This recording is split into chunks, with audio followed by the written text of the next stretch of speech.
Hello, this is Deena Thomson, author of Fallen Poppies, and this is Chapter 11. Chapter 11. They moved on until late in the night. Exhausted, Alan tied the horses to a tree, and the two went to sleep in the back of the wagon. JoBeth slept snuggled up to Shauna, while Alan lay alone in a roll on the floor. The wagon had become their new home. In the morning, Alan caught a rabbit for breakfast. They had plenty of food, the meat dried for winter and their store of vegetables, fruits, and grains, but there was no reason to dip into their supplies when food was plenty off the land. JoBeth tried to push aside the pictures that came to her mind, but she could not stop the images of Jonah arguing with Shauna over who caught the rabbit, or of him standing next to her, chatting away while helping her prepare the evening meal. She wanted to cry when she thought of him, but tears were a luxury she could not afford at the moment. The landscape passed without JoBeth noticing. She easily conformed to traveling again, and figured she would never be settled in one spot. Something would always happen to uproot them again. The difference this time was she had no urges to lay down roots. She had all that she needed, and that was Alan and Shauna. They passed town after town in their covered wagon. Alan knew eventually they would have to stop. Shauna needed to be in school, and JoBeth needed her own roof over her head, whether she believed it or not. He knew this, and still continued pushing the horses on. As they moved farther south, the weather warmed. Even though winter had begun, traveling was not a problem. Covered in warm blankets at night, and dressed in cozy clothing, there was no reason not to continue on their journey. How nice it was now that they had the leisure of the horses. They became healthier and more robust as their hearts and souls healed. "JoBeth," Alan asked, flicking the horse's reins. "Yes," she responded, seated snugly beside him in the wagon's front seat. The waning sunlight filtered through the clouds as the sun began to dip below the horizon. A cool breeze rustled through the trees, sending a crisp chill through the air.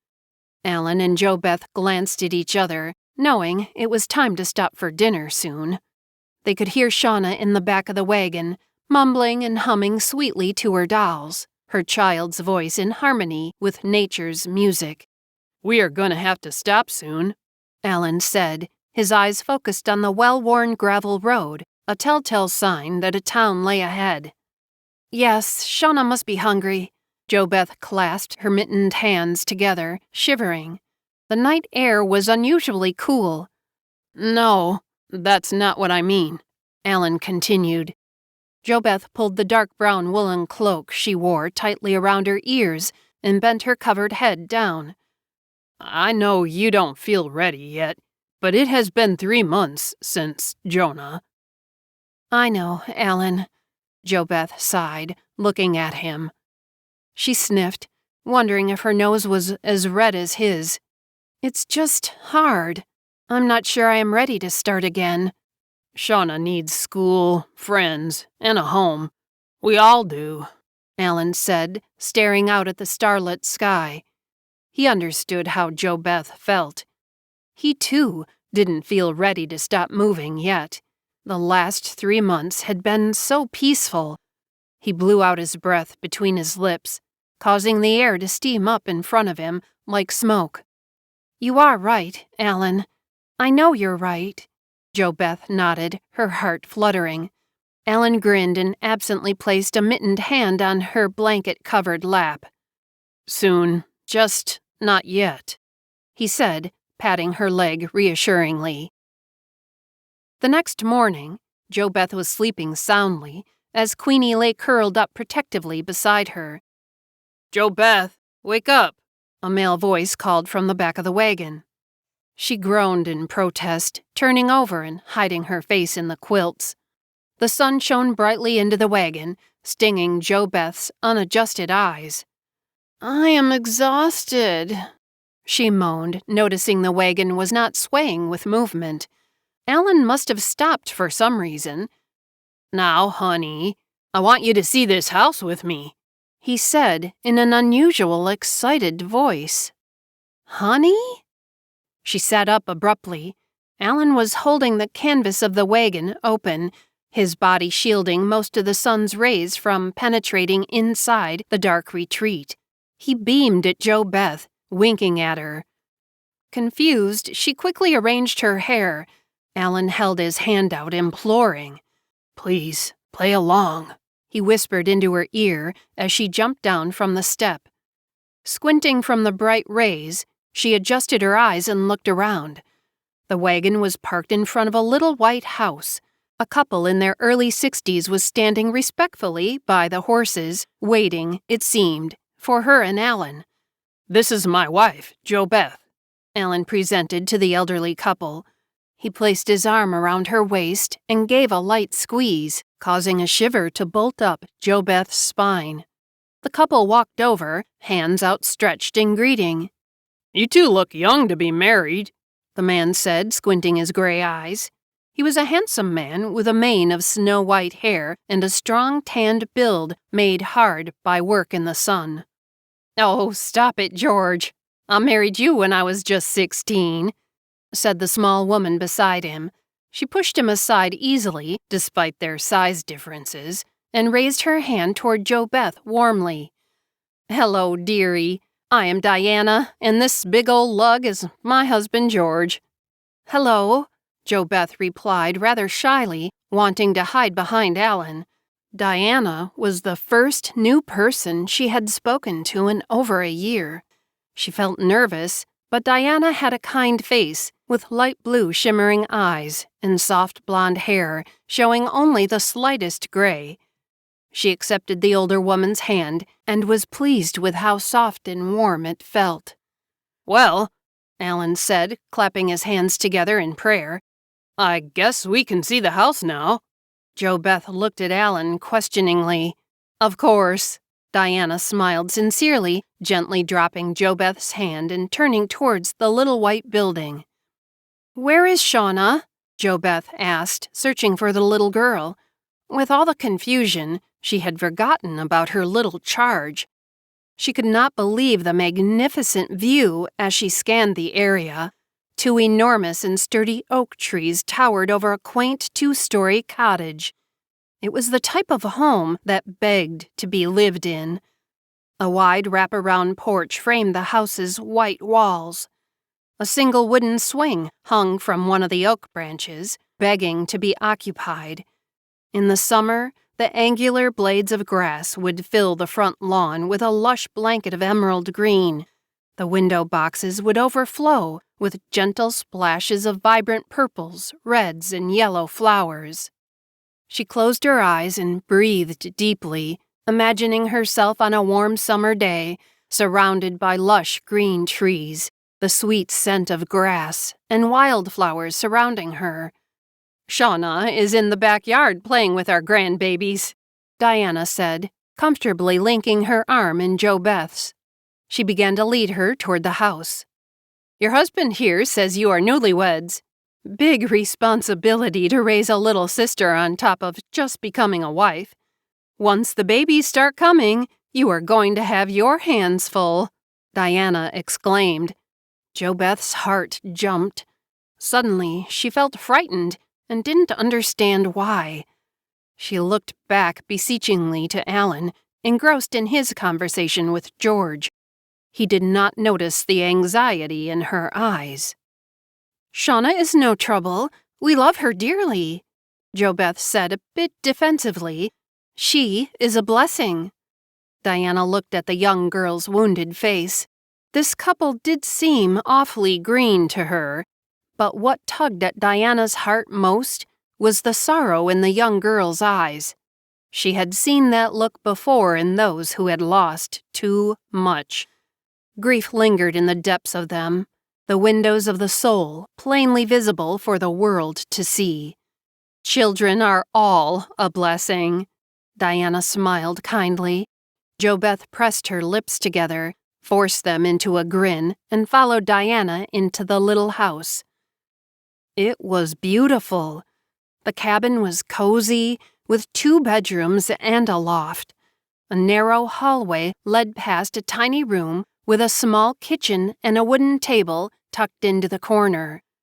The main living area was brightly lit, with light filtering through the windows. In the center of the room, 2 plush chairs and a deep burgundy couch faced an inviting crackling built-in brick fireplace. Best of all was the outhouse. It was indoors.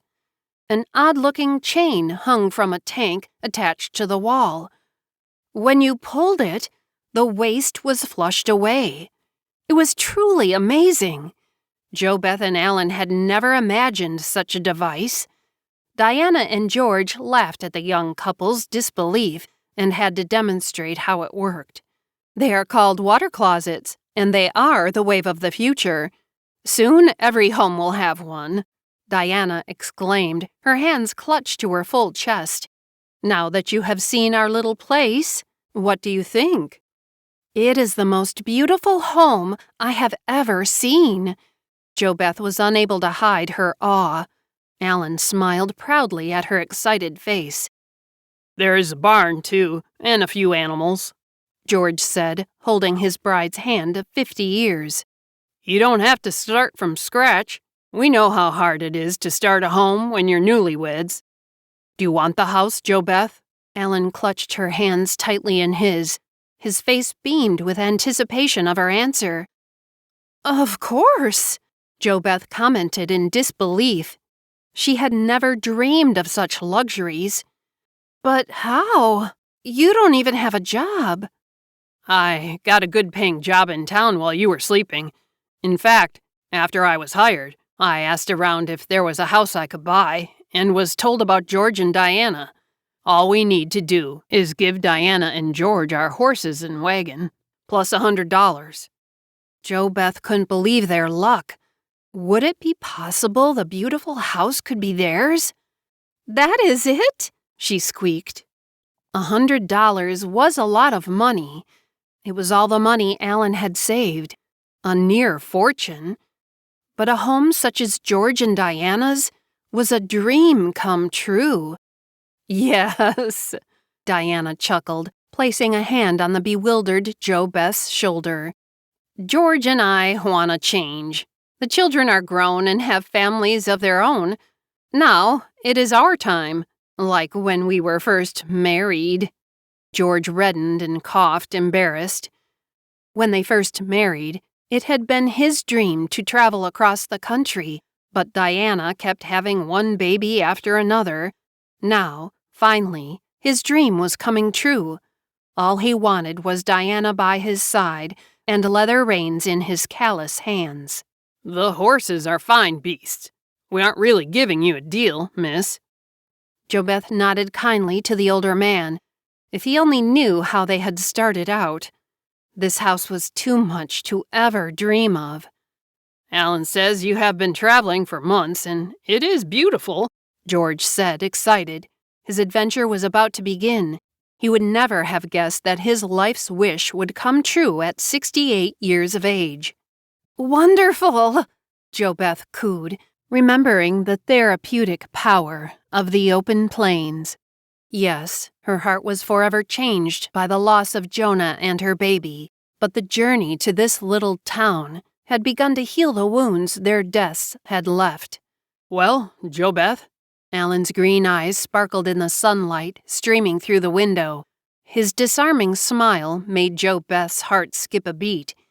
She looked away, feeling her cheeks flush as she tried to focus on his question.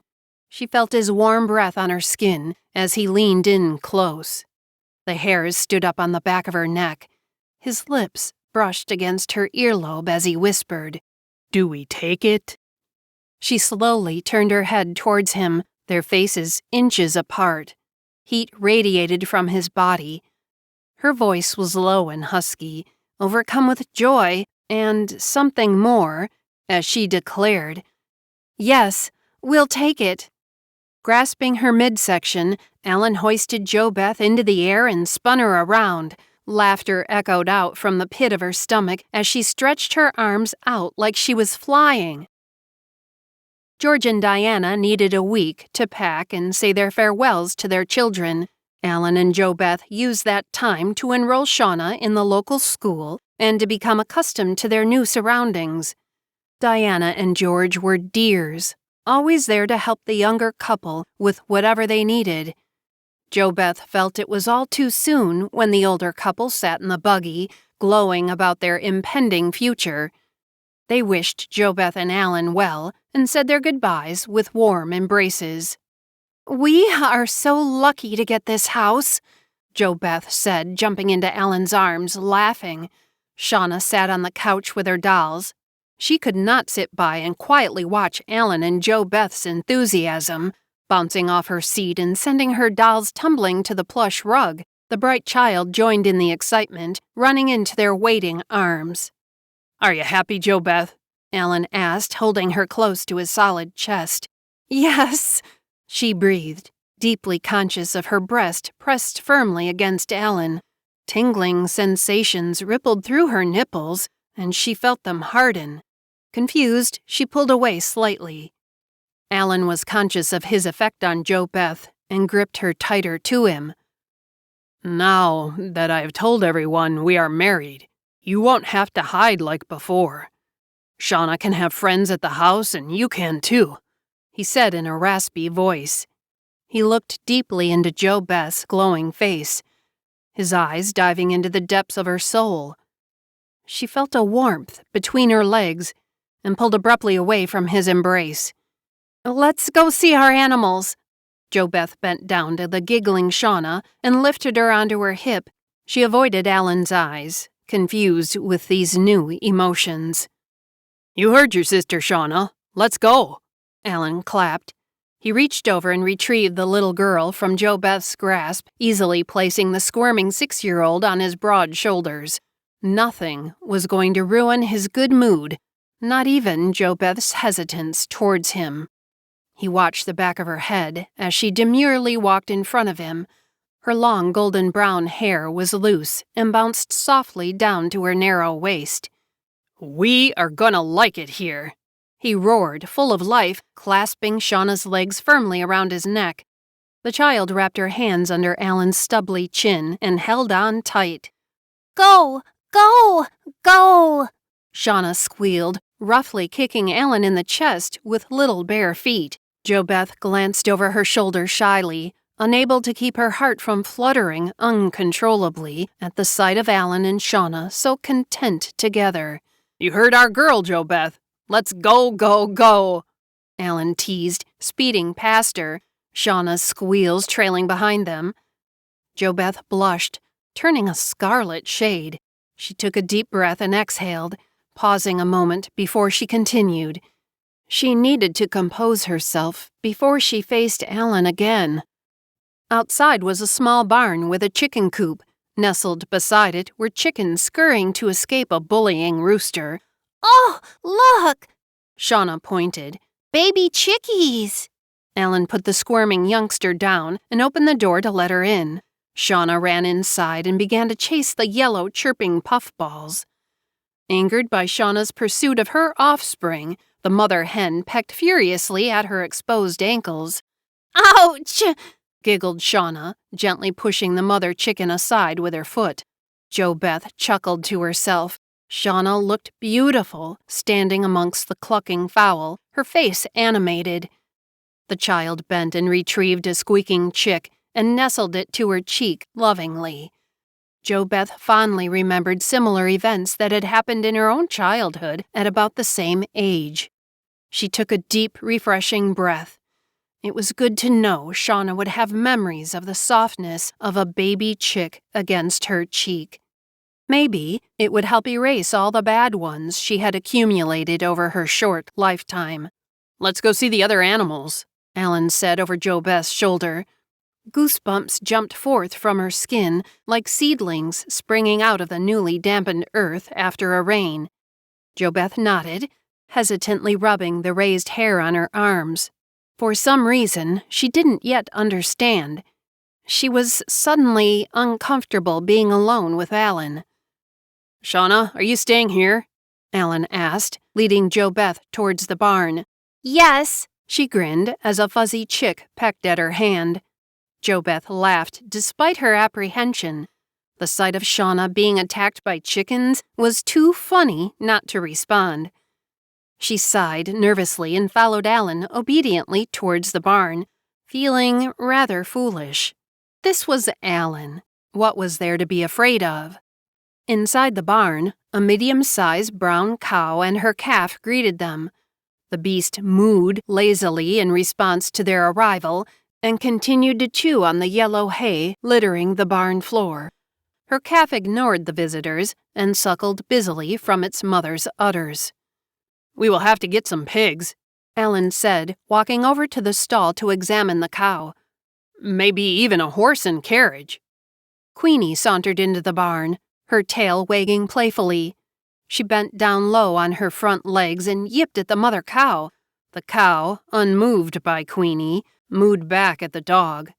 Queenie, insulted, turned on her haunches and ran out the door, barking once more in defiance over her furry shoulder. Alan and JoBeth both began to laugh, the earlier tension between them melting away. JoBeth smiled warmly as she bent down and shooed the little brown calf away from its mother's milk supply. Everything was going to be all right. JoBeth surveyed the cozy living room. Her gaze lingered on the intricate wood carving of the chair's arms and the handmade quilt draped across the sofa. She shifted closer to Alan and breathed a content sigh. "This house is a dream," she exhaled, feeling like they were home. Diana must have worked hard to make the cushions fit the carved wood frames. She traced her finger down the tightly sewn seams of the plush wine cushions, her eyes focusing on Shauna, who lay fast asleep on a matching chair. Ever since Shauna and I ran away, JoBeth stopped herself. She didn't want to remember those times. Too much pain would surface with the memory of long-gone days. One bad memory would lead to another and another. This was a happy moment. She had to learn to let go of the past and all that had happened. "What?" Alan asked. He had always been curious about what had happened to JoBeth before he found her asleep on the dirty mattress, with Shauna held tight in her grip. "Nothing." She stood up, avoiding Alan's eyes. "Shauna is asleep. We should put her to bed. Which room will be ours?" She reached down to pick up the sleeping body. Shauna's pale blonde hair haloed her angelic face, causing JoBeth's heart to swell with love. She bent down and kissed the warm, flushed cheek like a mother would a favored child. Alan stared at JoBeth, holding his breath. He couldn't stand not touching her any longer. He stood up and quietly walked behind her. Nervously, he reached out, placing a gentle hand on her slender shoulder. JoBeth turned her hazel eyes upon him and then quickly shifted her gaze to her shoes. Alan summoned all his courage. She had responded to him in the barn. She had. It wasn't his imagination. JoBeth began to shake uncontrollably. She was torn between fear and something else she could not explain, something warm and good. "I thought," Alan said, slowly caressing JoBeth's arm with his finger. His breath became heavier, and his heart pounded uncontrollably. "Since everyone thinks we are married." He hesitated, then leaned over and softly kissed the nape of JoBeth's neck. A shiver raced through her whole body like the rumble of thunder. Alan felt the goosebumps rise beneath his lips and continued to softly kiss her neck, savoring the tiny ridges. She was torn between pleasure and fear. Against her will, her hands combed through Alan's soft chestnut hair, pulling his head closer to her waiting neck. Alan, encouraged by JoBeth's grip on his head, kissed her straight, fine-boned jaw. She let out a sigh as Alan, unable to hold back, cupped her face in his hands and kissed her hard on the mouth. She acknowledged his touch, grasping him to her heavy chest like a starved person finally handed food. He slid his tongue between her parted lips, and without hesitation, she opened her mouth and received him greedily. "JoBeth," Alan moaned, clutching her savagely to him, afraid she would suddenly vanish and leave his arms empty. "I have wanted this for so long." She sighed, arching her head back, allowing him to kiss her throat and collarbone. Warmth permeated JoBeth. She didn't want his kisses to stop. Each time his lips touched her skin, she felt an electrical current crackle through her. His hands unbuttoned her blouse as his warm, wet kisses covered her chest, slowly creeping to her breast, held tight in her corset. The stays quickly loosened, and her perky breasts fell free from imprisonment. Alan swallowed hard at the perfect beauty of the round flesh with small rosebud nipples. Exhaling, his hand caressed the circular form. The nipple instantly became erect. Unable to leave the other bare, he gently stroked it with his bottom lip. JoBeth, wholly enthralled, held Alan's head to her breast, wanting to cry out with delight. She jumped as she felt Alan's lips encircle her raised nipple. His mouth was moist and good. He began to suck gently, and then with more fervor. Alan felt the uncomfortable confinement of his enlarging groin. His hands encircled JoBeth's back, and he pulled her to him, eagerly pressing her to his throbbing member, hidden beneath his trousers. She willingly entered his arms, pressing her pulsing body to his hard one. He rubbed against her intensely, and JoBeth gasped. Suddenly, Father James stood before her, fat and ugly, his purple snake enveloped in mangy black curly hair. Memories of him forcing that vile stick savagely into her flooded her mind. Revolted, she pulled away, clutching her blouse over her exposed breasts. "No!" JoBeth began to cry, horrified at what was happening between them. Alan stood stunned, his erection becoming increasingly painful in his pants. "JoBeth?" He reached out to her. "Stay away from me!" she yelled, not seeing Alan any longer, but Father James.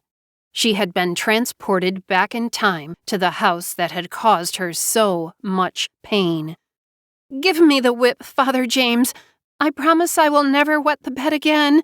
She crumpled to the ground, wailing in anguish, as tears streamed down her face. Her fist slammed into the floor, beating the hard ground in frustration. Trying to prevent JoBeth from harming herself, Alan dropped behind her and grabbed her arms. Grasping her tight to his chest, "You are safe. It's me, Alan," he reassured her, holding on for dear life. She fell into his arms, heaving and sobbing, burying her face in her hands. The nightmare had passed. She was again with Alan in their new home. It was Alan. Sweet, kind Alan, not Father James. "What happened to you?" "Nothing," JoBeth shrieked, clutching her arms protectively around her unbuttoned blouse. Alan sat down wearily, relaxing his hold on her. Shame coursed through his heated body, all desire leaving him. He was nothing more than a selfish rogue. Why would JoBeth just give herself to him freely? They weren't really married. "Who is Father James? Is he a priest?" JoBeth's head jerked up, surprised. "How do you—" She shook her head, confused. "Am I going crazy?"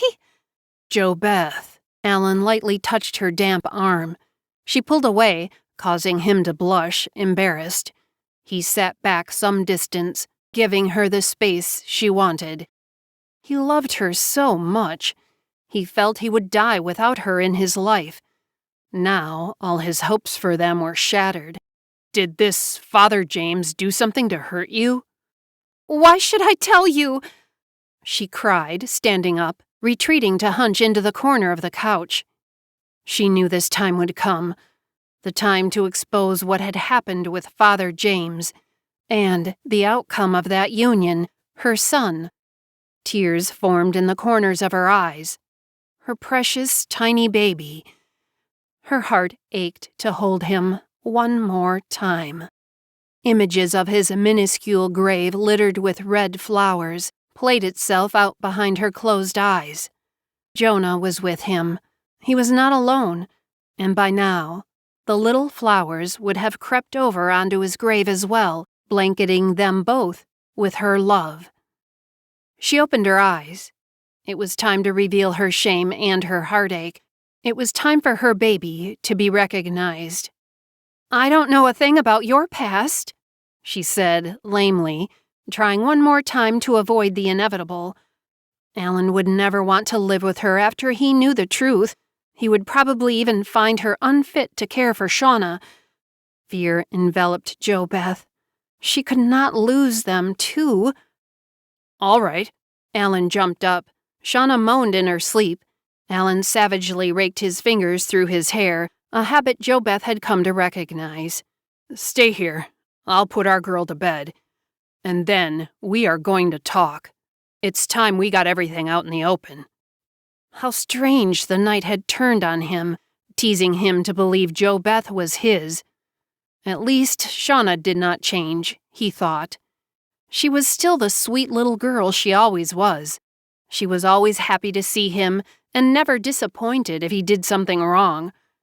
He sighed as he looked at her in his arms, then laid her on her bed and kissed her warm brow, tucking the slumbering child under her blankets.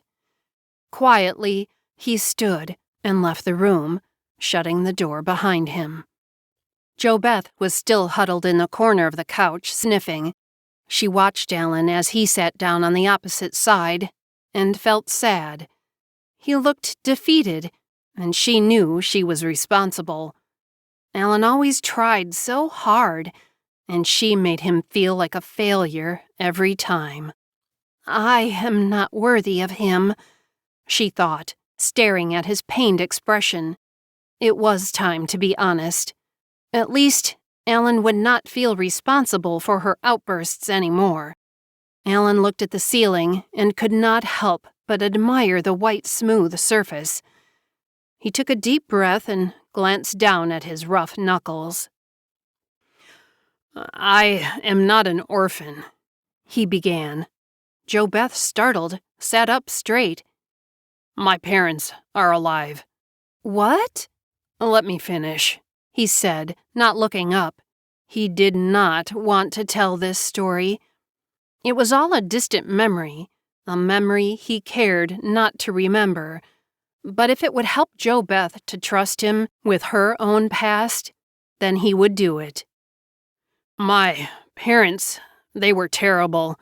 They drank moonshine all the time and beat me when they were liquored up. They told me I was nothing but a freeloader and wished I was never born." He choked, refusing to look at Jo Beth's sympathetic eyes. "Anyway, when I was 8 years old, one day, they up and went to town. I was so glad because I could have some peace for a bit. Well, they never returned. I did not know what to do. I was just a little thing.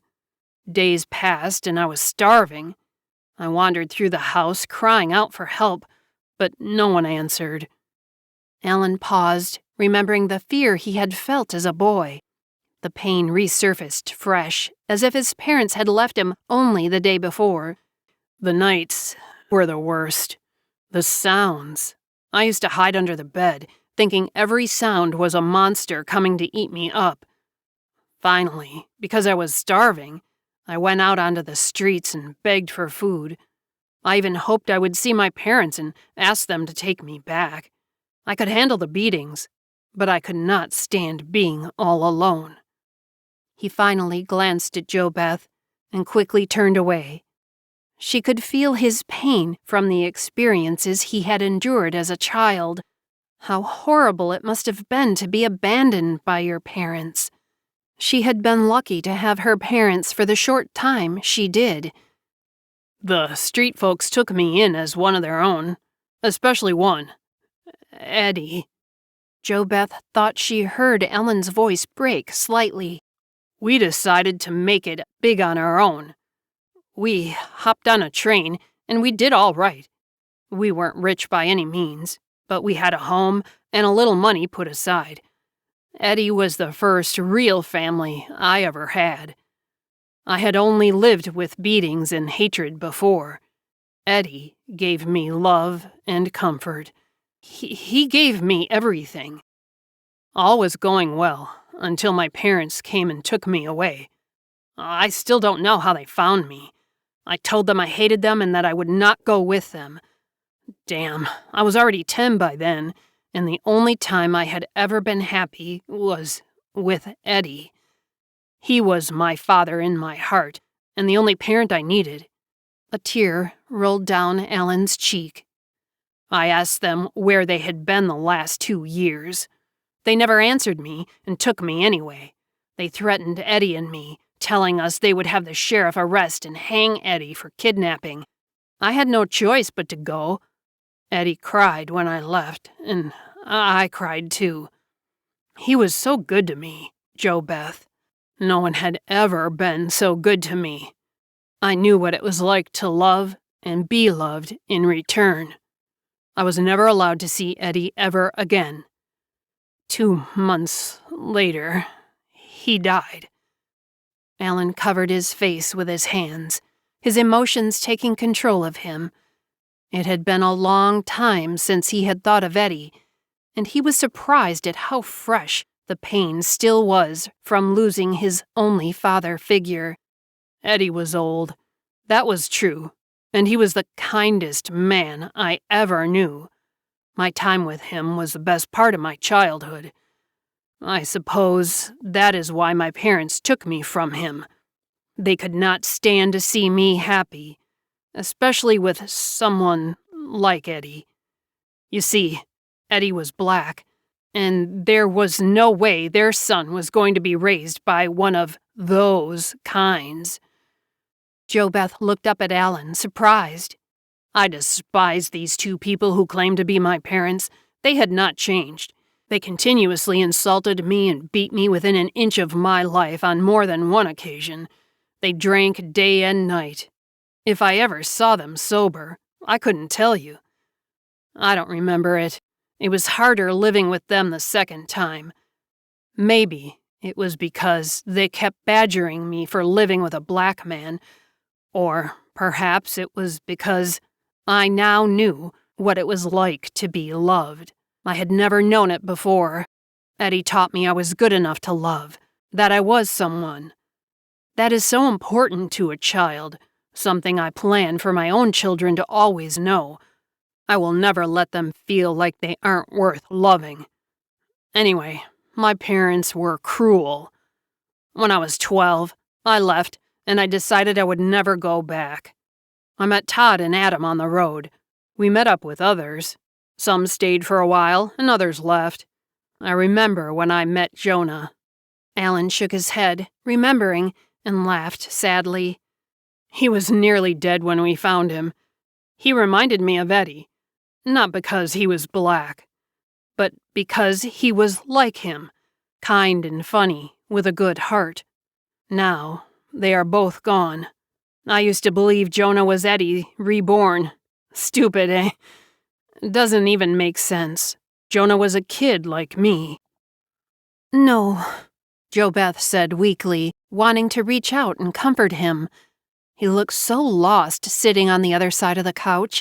It broke her heart to see him in such pain. It had never occurred to her that maybe he, too, had experienced such horrible events in his young life. Now you know, Alan said, wiping his face with a hanky he retrieved from his pants pocket. JoBeth looked at him mutely, not knowing what to say. She did not have time to say anything. Alan leaned forward a bit and looked straight into her eyes with his slanted feline ones. I want to know what happened to you. I was honest with you. Now it's time for you to be honest with me. I'm afraid to tell you, JoBeth uttered, barely louder than a whisper. Her hand clutched the sides of the cushions, digging in with all her strength.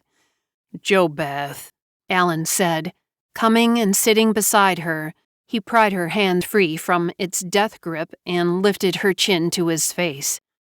She closed her eyes and turned her face away, tears beginning to form. He pulled her face towards him again, forcing her to look at him. "You don't need to be afraid. I will never think badly of you." He blushed in all honesty, the love plainly written on his face. "Oh, you will loathe me. I just know it, and I can't bear for you to hate me." She couldn't stand to look into his eyes and see the shock in them when she revealed her sordid story. "How could I hate you? You are the love of my life," Alan confessed. JoBeth looked into his strange, wondrous eyes. She had once thought they were unusual and odd. Now she saw the truth in them. He loved her, and she knew without a doubt she also loved him, needed him like she needed air to breathe and water to drink. Closing her eyes, her heart started to deaden. How could Alan love her after she told him about herself? "I feel the same. I do, which is why I'm so afraid of telling you." "JoBeth," Alan beamed, grasping her hands to his firm chest. His very soul was singing. "This is the most wonderful news I've ever heard." "Alan, no." Reaching out, she placed her hand over his moist lips, silencing him. His gaze never wavered from hers as he grasped her hand, kissing its smooth surface. His lips lingered on the warm skin. She felt her breath shorten as she slowly pulled away, her eyes moving to the ground, unable to look into his intense stare any longer. "I am an orphan," she stuttered, trying to compose herself. In the palm of her hand, Alan's kisses lingered. She squeezed it tight, wanting to keep this small part of him forever. The truth had to be told. He deserved to know. Their future together would depend on her coming clean about her past. Regardless of what happened, she would deal with the consequences. Her secret was too heavy to bear. "A few months before I met you and the others, my parents had been killed in a train accident." JoBeth breathed deeply, dreading to tell the rest of her story. Alan listened patiently, his face void of any signs of emotion. He knew JoBeth would watch closely to see if his expressions would change, knowing his reaction would deeply affect her. She started by telling him about Polly and the tragic accident that took him from their family, then about the loss of her parents and her nightmares of how the hurricane had wiped out everyone on the train. Her chest tightened at the recollection of the horrible way her parents died. JoBeth could not believe how it still hurt to think of it. It had been nearly 2 years since their deaths. It suddenly dawned on her that she had never spoken about how they had died to anyone before. "I loved my parents dearly," she swallowed. A lump had begun to form in her throat. "They were good folks. Our lives together were happy. After their terrible deaths, I was sent to a home for orphans. I had no living relatives to go to and stay with. The people who ran the home were Mother Tomalina and Father—" JoBeth could not bring herself to say his name out loud. "Father James?" Alan asked, reaching out and holding on tightly to her hand. He was beginning to see where JoBeth's story was going. "Yes," she whispered, her eyes fixed blankly, staring into space. Her throat felt so tight she could not swallow. "Was he a priest?" It would not be the first time it had happened with a man of the cloth. "No," JoBeth said miserably. "We just had to call him that." "Father James?" Alan reached out, holding on tightly to her hand. His eyes focused on her fingers wrapped firmly between his. They looked small and vulnerable. He squeezed them protectively, never wanting to let go. "Did he force himself on you?" Hearing the words spoken out loud, A dam breaks inside of JoBeth, and she cannot hold back the well of tears trapped inside for so long. Overcome with the realization of what happened to her, agony overwhelms Alan. A deep, guttural pain slashes his heart as he sits there numb, witnessing his beautiful JoBeth crumble beside him. His arms automatically embrace her, gathering her into the folds of his body, crushing her to him, wishing beyond wishes he could do something, anything, to take her pain away. "You don't have to worry. I won't ever hurt you," he whispered into her hair as he stroked her thin back. He lifted her chin with his hands so she could look into his eyes. "I love you.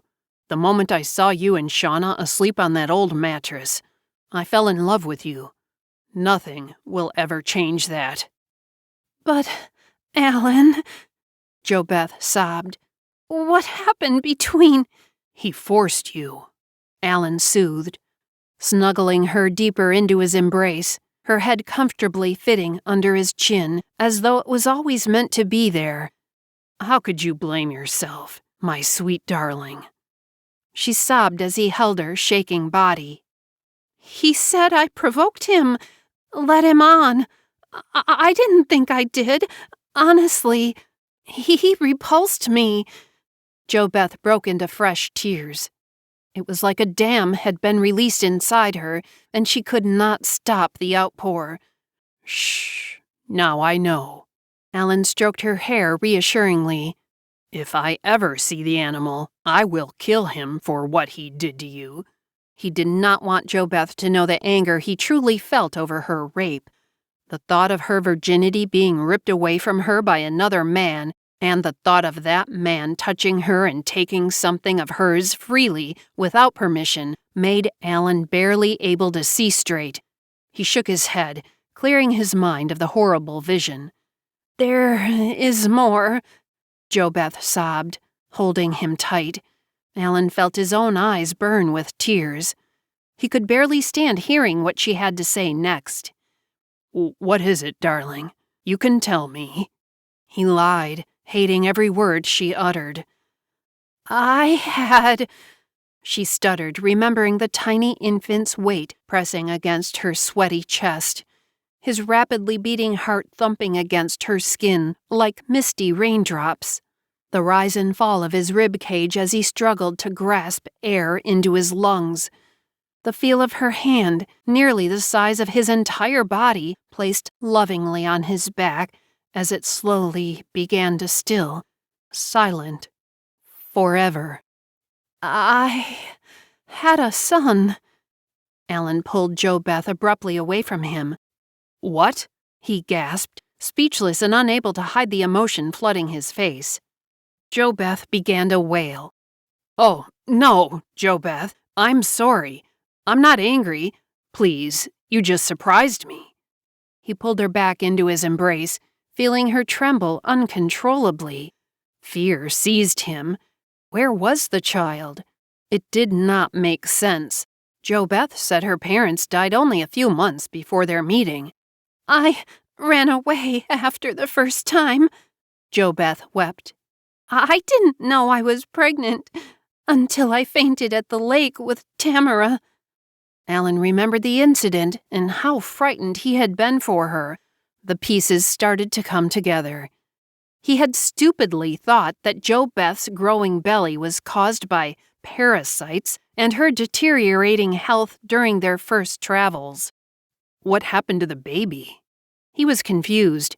The child would have been born. Where was it? And how could he not have known? "You and Shauna were gone to town," JoBeth sniffed, wiping her red nose. "It was too early for him to be born. Jonah delivered him, and he died shortly after.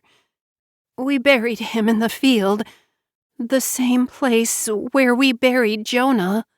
JoBeth held her breath, waiting for a response from Alan. The truth was out. It was too late to turn back. The other cross. "That's why you insisted Jonah be buried there," Alan said, stunned, trying to soak up all the shocking information. How could he have been so blind? He remembered that period of time. JoBeth would not leave her room. When she did, her waist had shrunk away.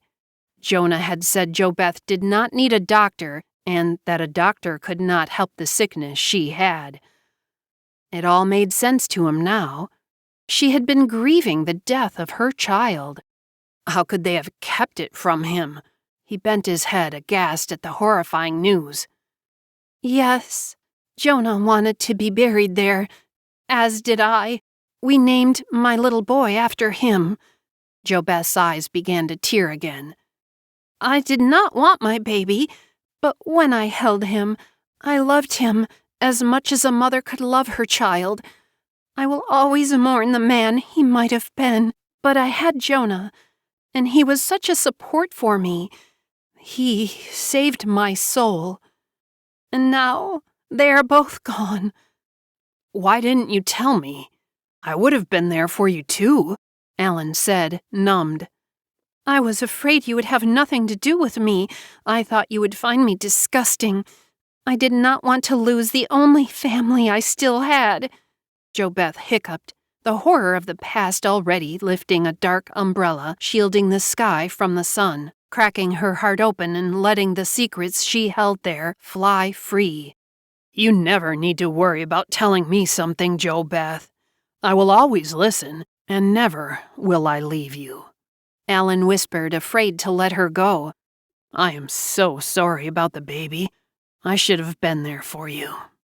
I feel so awful. I hated the man who raped me, but I feel such a great loss for the child produced from it. Am I that sinful? I don't deserve anything. No, JoBeth, you did no wrong. You loved your child, as all mothers should. You cannot punish yourself any longer. You have committed no sin. JoBeth, now released from her guilt, clung to Alan. What about Shauna? He asked, still stroking the silky strands of her hair. His feelings were hurt that she had not felt comfortable confiding in him sooner. Still, he kept his feelings to himself and concentrated on the baffling story being told. JoBeth had lived an entire life without him even realizing it, and something told him there was more, meaning Shauna. He had always wondered how the two could be sisters. Besides the age difference, they looked incredibly different from one another. Is she really your sister? In my heart, yes, but no, JoBeth said, looking up at Alan. He looked down on JoBeth with more love than she felt she deserved. Not by blood, that is. She was one of the children at the home. Her sister was killed. JoBeth stopped, remembering how she had feared the same fate awaited her and Shauna. He raped her sister. She died because of it. The blood drained from Alan's face. I never knew her until I was going to run away. She begged me to take her with me. I almost didn't. I was afraid she would slow me down. She ended up being the reason I kept going. No matter what, I needed to keep going for her. I remember what she looked like when I first saw the two of you, Alan said. JoBeth's head now rested on his shoulder. A frightened little lamb. No wonder, poor thing. She was never... He paused, afraid to hear the answer. No, he seemed to prefer them a little older than her. JoBeth sighed, starting to feel sleepy. It had been an exhausting night. Will I ever be forgiven? She still feared damnation, but not as strongly as before. You never need to be forgiven, my love. Alan yawned, too. You have suffered enough loss. You don't need to be forgiven. You did nothing wrong. His eyelids drooped, and he could hear JoBeth's steady, rhythmic breathing. He held her tighter, feeling drowsy. I love you. I will wait forever for you, Alan whispered, falling asleep. JoBeth awoke the next morning in Alan's muscular arms. Careful not to wake him, she got up and went outside to the chicken coop to get eggs for breakfast. The air felt cool and crisp as she walked back to the house. For the first time, in a very long time, she felt peace in her soul. She stopped and gazed around at the view. The ground was glazed with a thin sheet of ice, reflecting like thousands of tiny diamonds in the sun. The chill wind blew her waist-length hair out behind her like a cape, and a feeling of majesty filled her as she looked around at her frozen kingdom. Everything sparkled with life and the promise of hope. Alan loved her. He knew everything and still loved her. Finally, the weight on her soul was removed. She had nothing else to hide. She searched the sky. The morning sun shone down on her fresh, upturned face. She grinned and closed her eyes. "Jonah, I miss you so much, and I always will. You were right. Your words of wisdom, once again, ring true. Please watch over my little one. Give him the love I couldn't. Mama, Pappy, I am sorry, but I did not ask for what Father James did to me. I love you. Watch over my boys, and give them the love they deserve. I must say goodbye and start living my life fresh again." She looked away from the sky and continued walking toward the house. Right beside the door, nestled in the corner, she spotted something red, buried deep beneath the frosted grass and other vegetation. She bent down, pushing away last season's greenery to expose the tiny red flower, trying desperately to shove through. Blood coursed through her, warm and alive. It was the same red flower she had planted on her baby boy's grave. The same flower, which now covered both Jonah's and the baby's resting place. She thought of the dried seed head she had wrapped tenderly in a hanky in her drawer. They were still with her. They were always with her. Smiling down on the tiny flower, she thought of how she would weed out the other plants to let the flower grow and multiply. She stood up, dusted herself off, and opened the door, where Shauna and Alan waited.